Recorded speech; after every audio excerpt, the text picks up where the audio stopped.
వందనాలండి. ఈరోజు 26 డిసెంబర్. మనం ఇంకా క్రిస్మస్ మూడ్లోనే ఉన్నామని అనుకుంటున్నాను. అందుకనే యేసు ప్రభువుని గురించిన ఇంకొక విషయం మనం జ్ఞాపకం చేసుకుందాం. కుమారుని విధేయత. తండ్రి అయిన దేవుడు చెప్పిన మాటకు కుమారుడైన దేవుడు విధేయత చూపించడం. హెబ్రీయులకు 10:7లో నీ చిత్తం నెరవేర్చుటకు ఇదిగో నేను వచ్చి ఉన్నాను అంటిని.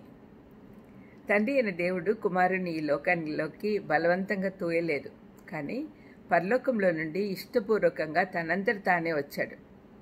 పరలోకపు న్యాయస్థానంలో తండ్రి అయిన దేవుడు మానవాళికి అత్యంత అవసరమైన విమోచన ఇవ్వడానికి ఎవరిని పంపాలి అని ఆలోచన చేస్తున్నప్పుడు, అంటే ఇక్కడ మనము ఇమాజిన్ చేసుకోవాలి, తండ్రి కుమార పరిశుద్ధాత్మ దేవుళ్ళు ముగ్గురు వ్యక్తులు, త్రిత్వమైన ఏకదేవుడిలో ఉన్న ముగ్గురు వ్యక్తులు మాట్లాడుకుంటున్నట్టుగా మనము జస్ట్ ఇమాజిన్ చేసుకోండి.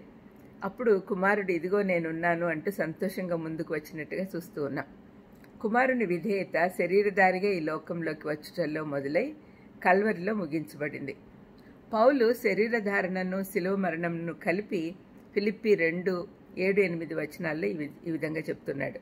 మనుషుల పోలికగా పుట్టి దాసుని స్వరూపమును ధరించుకొని తన్ను తానే రిక్తునిగా చేసుకొనెను. శిలువ మరణం పొందినంతగా విధేయత చూపిన వాడై తన్ను తాను తగ్గించుకొనెను. వాక్యము శరీరధారిగా వచ్చిన నాడే యేసుప్రభు. ఆయనే యేసుప్రభు. దేవునిచే మాట్లాడబడి గ్రంథస్థం చేయబడిన వాక్యము శరీరధారిగా ఈ లోకానికి వచ్చాడు అని మనం అర్థం చేసుకోవాలి.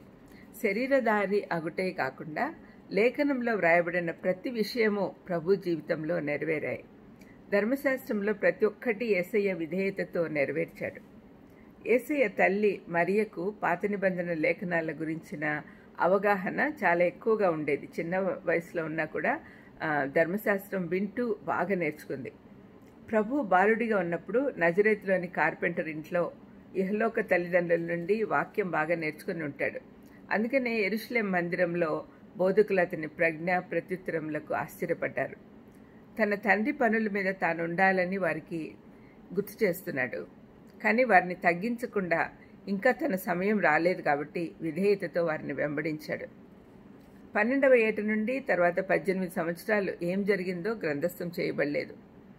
తర్వాత 30 సంవత్సరాలు అయిన తర్వాత ఆయన పరిచర్యలోకి వచ్చాడు. అయితే విధేయుడిగా ఉన్నాడనే సంగతి రుజువు చేయుటకు తండ్రి అయిన దేవుడు ఈయనే నా ప్రియ కుమారుడు, ఈయన యందు నేను ఆనందించుచున్నాను అన్నాడు. మత్తయి 3లో బాప్తిసం తీసుకున్నప్పుడు అన్న మాటలు.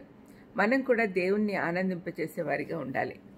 అట్లా చేయాలంటే మనం ఆయన మాట వినాలి, విధేయత చూపించాలి. ప్రార్థన చేసుకుందాం. దయమేడా ఈ ఉదయకాలంన యేసు ప్రభు చూపించిన విధేయత మాకు మాదిరిగా మా ముందు ఉంచినందుకు మీకు వేలాది వందనములు స్తోత్రములు చెల్లిస్తూ మేము కూడా విధేయులుగా ఉండేదానికి సహాయం చేయమని యేసుక్రీస్తు నామమున వేడుకొంచున్నాను తండ్రి. ఆమేన్. God bless you.